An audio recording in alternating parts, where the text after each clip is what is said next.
we'd expect over 40% of a file to have some kind of problem. That could be just an incorrect address or an address that's dated. 1, 2, 3, 4. Welcome again to another Sense of Identity podcast. I'm sure everyone knows the score by now, but this is really about us inviting guests on to talk about interesting things they're doing that are definitely connected with our industry. And with that in mind, I'd like to just firstly introduce Sam Drye, the MD, and David Rich, the Chief Data Officer for Mortality Manifest. Welcome, gents. Hi guys. Thank you for having us. So I guess probably best to use in your words, really, apart from introducing the podcast. The first thing would be great for one of you, if you don't mind, just to give us a bit of a ramble for a few seconds and tell us about Mortality Manifest, what you do, the history, sort of capabilities, and sort of why the business exists and what it does to solve problems for people in the industry. It'd be much better for you to talk about that than me. Sure, I'm happy to take that one. And if I do ramble, then feel free to jump in. I've been guilty of it in the past. So in terms of our history, we were one of the first adopters of what's called the DDRI data. So that is the source of truth provided by the UK government of all registered deaths in the UK. The government released that in, I think it was 2007, with this specific idea for organisations like us to supply it to financial organisations to help them solve or address a unfortunate problem that happens post-death around fraud. Some of that intentional, where people don't register a death, so they keep receiving payments, and sometimes just an honest mistake. But there's a very consistent problem across the industry, and the fundamental reason why the government made that data available. So that was where began. Myself, I worked for Experian Data Quality out in Australia for the best part of 8 years, and came back to the UK just over 4.5 years ago when myself and a small group acquired And since that, our objective has been to continue supporting clients with mortality screening for like I mentioned, the fundamental use case around fraud prevention, but also extend our capabilities to support schemes for the most part, but also any real financial organization with core member administration and data quality solutions. So that includes tracing members to new addresses, whether that be through automated solutions, tracing spouses and beneficiaries, which are really important when trying to reunite lost assets. So when a member passes away, it's obviously the responsibility of the scheme to not hold on to that money and give it to its intended recipient. And also most recently, and I think one of the key areas we're keen to discuss in this podcast is around helping solve the tricky problem about overseas members, and which are inherently more difficult to contact because, and also for obvious reasons, less easy to find on UK-based databases. So it requires a bit more of an involved process for us. But again, it's a very consistent problem because the same issue occurs with overseas members, in that they can be continued to receive monies after the members unfortunately passed away. I will say as well, I apologise to the listeners that this is going to be a fairly morbid topic, and we're going to be referring to deaths a fair amount of time. So I do apologise in advance for that. Yeah, I hope that gives some background. If I was going to summarise, I'd say we provide a range of automated data solutions to give financial institutions confidence in their data. And in terms of that death data, is there a view on the sort of scale you can give us? Yeah, so unfortunately, the percentage of people that die every year is about 3%. Now that does increase a bit when you're talking or looking in particular at pension schemes. That increases a bit just because the nature of the portfolio tends to be of an older demographic. So that would increase to around 5%. But if you're not in pensions, the average mortality rate is about 3%. Outside of deceased, it's about 18% of people that move home every year. So if you don't have data management processes in place to preemptively spot home movement, that problem will mount up really, really quickly. And if we just an experience looking at databases whereby there's not been any process in place to spot that. We'd expect over 40% of a file to have some kind of problem. That could be just an incorrect address or an address that's dated. So, and that applies as well if there's been no mortality screening. Obviously, in the initial run, there'd be a backlog of people that haven't been identified.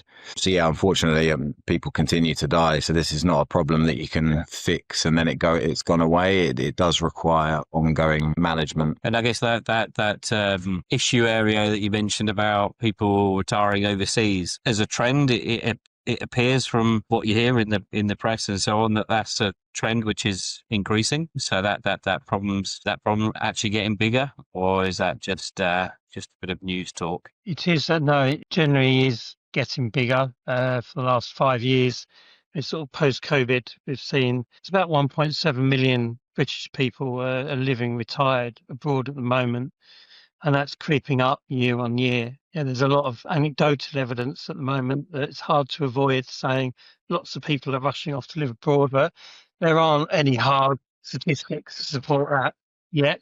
Wasn't just the recent budget, it is a bit more than that, and it's just been happening for a long-term Yeah, we'll let you trend. know if we see a spike this month.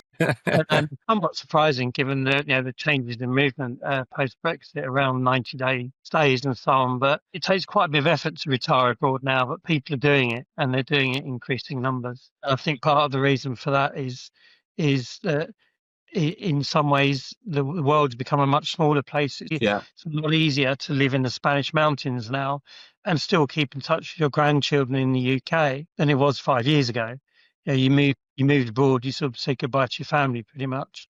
That's no longer the case. The world and COVID actually had some positive effects in many ways. That it shortened distance in that people are now very used to communicating digitally and electronically, and the older age grade demographic, i.e. the ones that tend to retire, are far more comfortable and used to communicating with people through an iPad and on a screen now than they ever were. So you can sort of understand, ignoring other external factors, why more people might be moving abroad now when it comes to retirement. So how have they dealt with this before? Because I remember it when we were chatting, Dave, you mentioned about some of the strange practices and things that they had to do just to try and check someone was still alive. What have they done today about it? Is it just seems a bit mad? Historically, I've been working in this area for 25 years, long before technology is where it is now. Historically, schemes either did nothing at all, and there are still some pension schemes who just do nothing. They just keep paying people their pension when they're abroad, and they just keep on paying. And unless someone gets in touch and says this person's passed away, stop paying them, they will just keep doing it. But they are in the minority. From a problem-solving point of view, the best that schemes used to be able to do was print, pack and post. So they'd be writing letters, posting them overseas to the last address they had for their person in Spain and their person in France and wherever they might be, enclosing a form, more often than not asking them to pop along to the local lawyer or town hall or Marie, the local mayor, and get some kind of certification based on them proving who they are. Rock up at the French post office or the mayor's office with your passport, get them to stamp this form, charge you money, and then post it back to us. So it sort of worked, but as you can imagine, it was very, very slow, quite unpredictable, and very low engagement. People would not bother to go through the process. It was painful. It improved a bit about 10 years ago. One of the big international payment banks, because these payments have to be made into foreign currencies in foreign countries most of the time, so foreign exchange banks are involved. They came up with a clever idea to use the Western Union money transfer network, and basically they'd write to their member in whichever country it was saying, hey, we put £10 into your account here, go along to your Western Union branch with your passport to prove who you are, and they'll give you the £10. Quite a clever idea, and you've got an incentive for people to go along.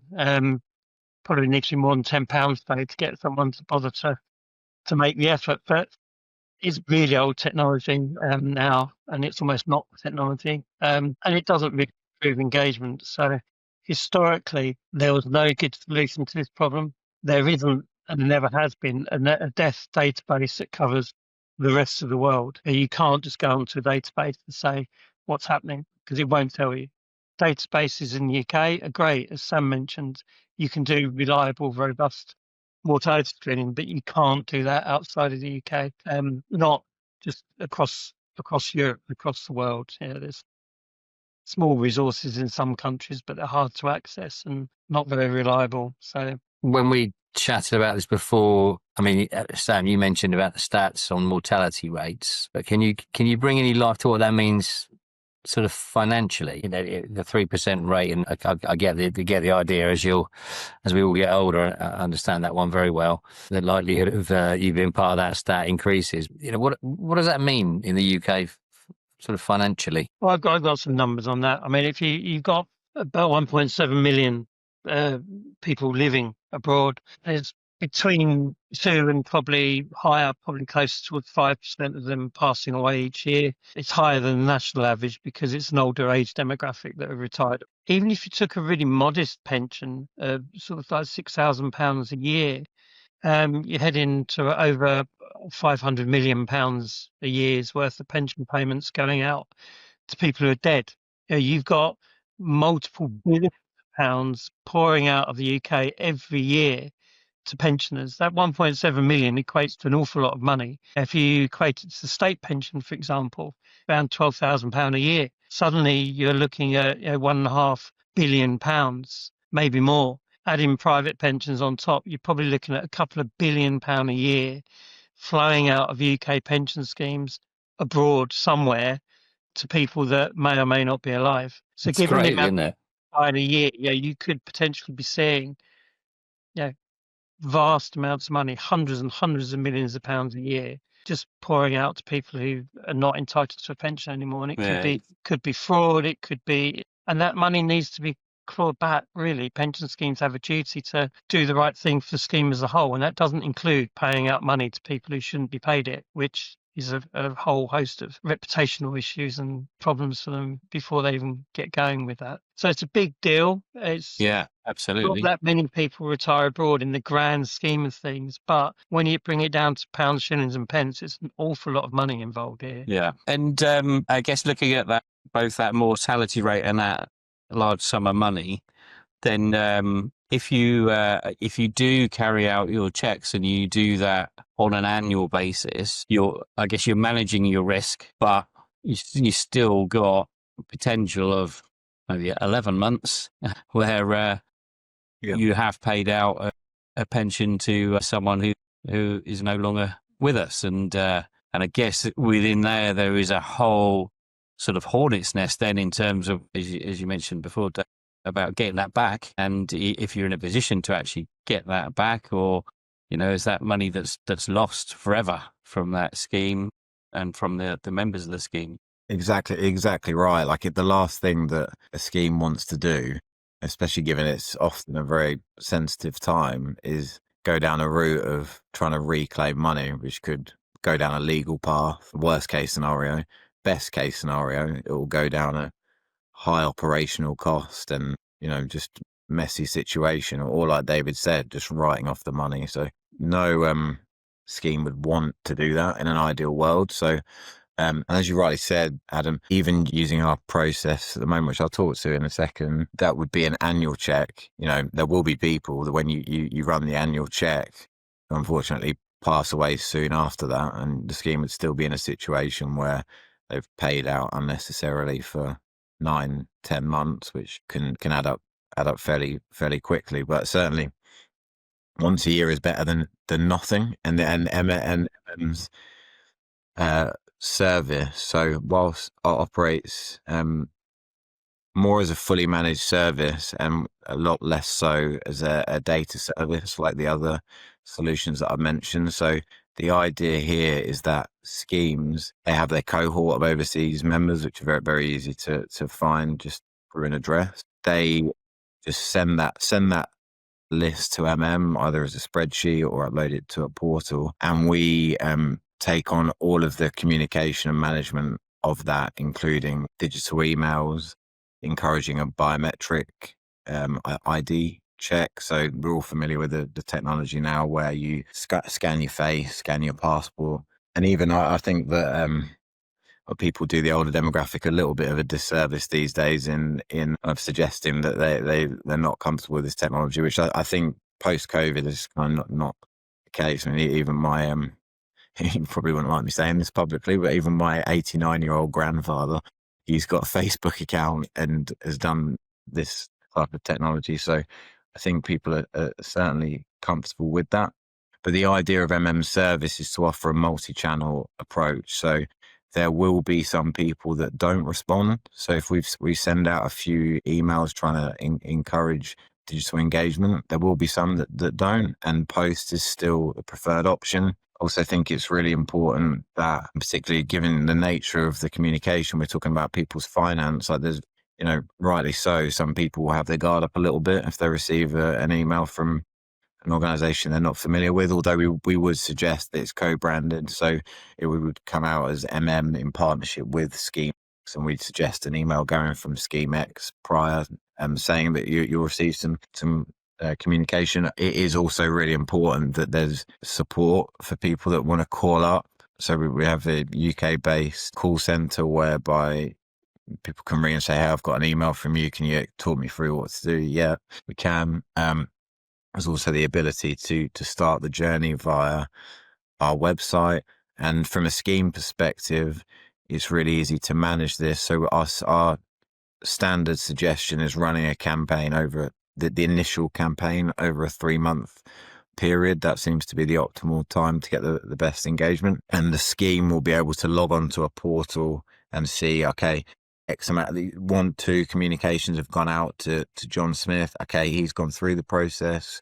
Great. And here's the people that are yet to respond. So it's very easy for the Scheme to monitor progress. Sorry, one of the things I was going to say that stuck out to me was really important is that, obviously we're all sort of familiar with tech and obviously some of the things we're doing together are going to help with this stuff. But the trouble is when you're dealing with large cohorts or large groups, the exceptions are the thing that really create problems. Yeah. Hopefully the tech, can push as much down the pipe as is possible without touching the sides. But that was the bit I think was probably important, from when we were chatting, that you guys are providing that managed service aspect of things to ensure that when it doesn't quite fit, the square peg round hole thing, that, you can pick that up and deal with it anyway, because that's the world we live in these days, isn't it, in terms of outsourcing these sorts of functions. So I think that's really pertinent. No, that's spot on. Yeah, based on feedback from speaking with Schemes, the real pain with this is just how involved it is. So sending out multiple letters, tracking things, having a phone staff brief that they might get calls, all of that stuff is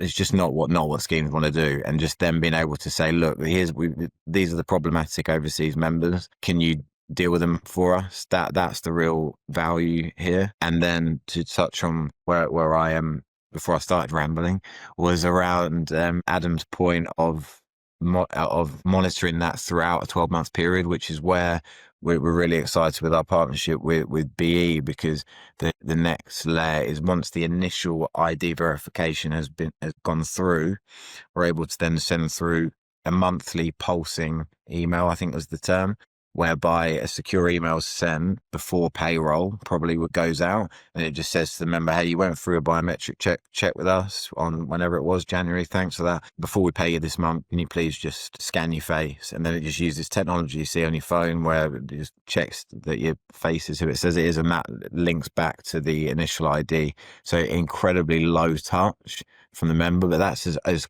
within the current kind of modern technology, that's as close as we're going to get for overseas members in a monthly mortality screening process, which I think is a really good step forward that we're really excited about. I only other bit there was when we chatted before, there was other aspects to this which sort of fit that puzzle too, in terms of ongoing. You talked about this earlier, actually. The screening piece, makes sense now. That word was the tracing piece, tracing capabilities. How problematic is that these days? Because when you've got pensioners and beneficiaries and all that stuff, and the duties that you refer to, David, of the trustees of a scheme. They're there to ensure people receive their rightful benefits. Is that you briefly want to just chat us through that side of the business too? There's two parts. So the service that I've spoken about, part of that is scanning a driver's license or passport. Passport's a bad example, but driver's license, so we can take an address from an overseas member, which adds a lot of value as well. But when we're talking UK based members, all financial institutions, so it's not just pensions, have a duty to, from a really high level, have a duty to know where the person lives. If you're holding on to large sums of money for someone, it's a fairly logical thing that you should know where that person lives, right? And that's not just from the obvious reason for that is you're gonna have to communicate with them, but there are also obligations that the financial institution has to maintain communication with that member. So there are a lot of ways and some really good options out in the market to trace people to new addresses using automated solutions. One of the things that the MM have been focused on over the last, I say like last year in anger, but last two, I'm really following David coming on, is trying to use different data sources to supplement other services, other address tracing services out in the markets. We have some really high skilled data scientists in the business, and also have access to a lot of our own historical data. So since 1998, we have billions of data points that show where people have lived during that time, which is really valuable when trying to spot when someone doesn't live at a current address. And then we also link that with current credit data, which is very strong when it comes to telling you where someone lives now. When someone moves house, your bank and you find people that hold your money tend to be the first person that you tell. So linking those two things together has given us a really innovative way to help increase the coverage for organizations looking to find people at new addresses. That extends as well to emails. So we have a really rich source of opt-in email addresses that we can append to member or customer records if the intent is to communicate with them about their existing financial relationship. So that can't be used for marketing, but it's a really good way to improve your digital communication for financial institutions. I feel like I've waffled a little bit there, but David, is there anything that you want to add to that? I'm glad you mentioned email, because I've been championing the use of email as a form of communication for years now, and gone from being a fairly lone voice in that respect as now one of many championing the use of email.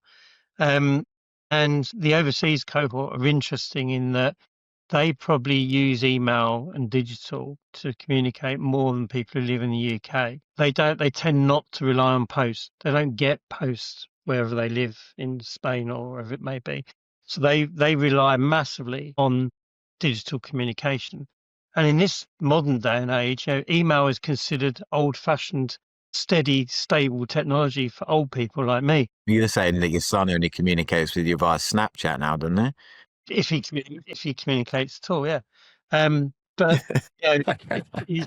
I use email all the time. My 14-year-old son wouldn't dream of using email for anything, but I'm heading towards retirement age. So it proves the point that the right demographic here are very, very comfortable with emails, and they're a big part of their daily lives, and even more so for those who are living abroad. So reaching out digitally actually has potentially a much bigger engagement capability than it perhaps does in the UK. So it's a really valuable source. So being able to source emails and then reliably use those and securely use them, because we're dealing with largely financial services and money here. So it's really important that it's secure, which is where where you guys at Beyond Encryption become absolutely vital, in that you can offer the levels of security that are required. Combine all of that together, it's a really exciting time, because the art of the possible is a lot more than it has been in previous years, and so on.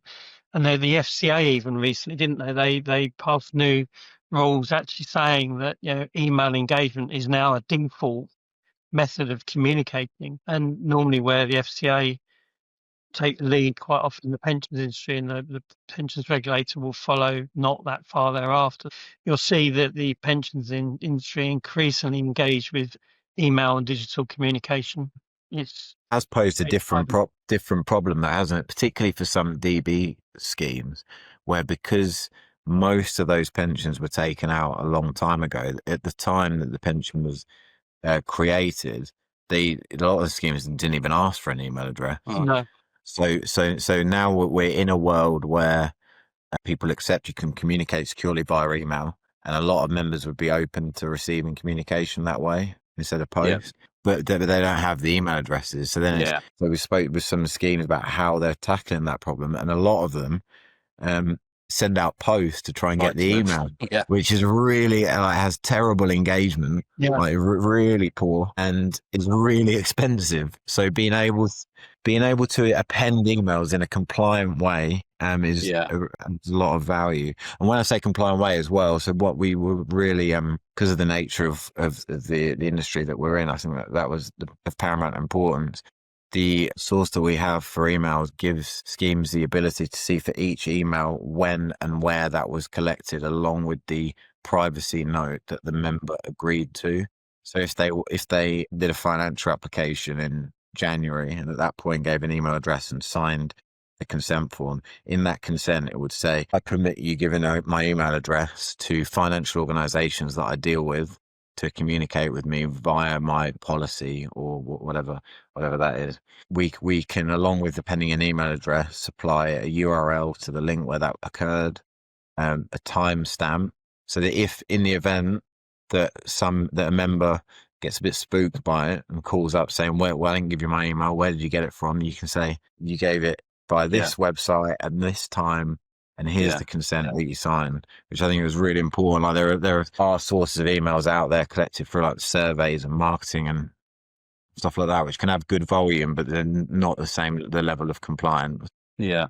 And I think that issue is not just exists in current and open schemes too, where people are signed in by default onto pension schemes, and the level of information that's captured at the time is probably limited to their work email address. Exactly, that's another problem. Yeah, and then they leave that job, and then they've lost contact with them. The work email is a massive problem. If you say to pension schemes what sort of email volumes you've got, they'll often say, oh, it's this. But if you ask them what volume of private email addresses you got, it's a much smaller figure. Mm. The reason you've just said is that when a pension's being contributed to, it's an active pension that's not yet in payment.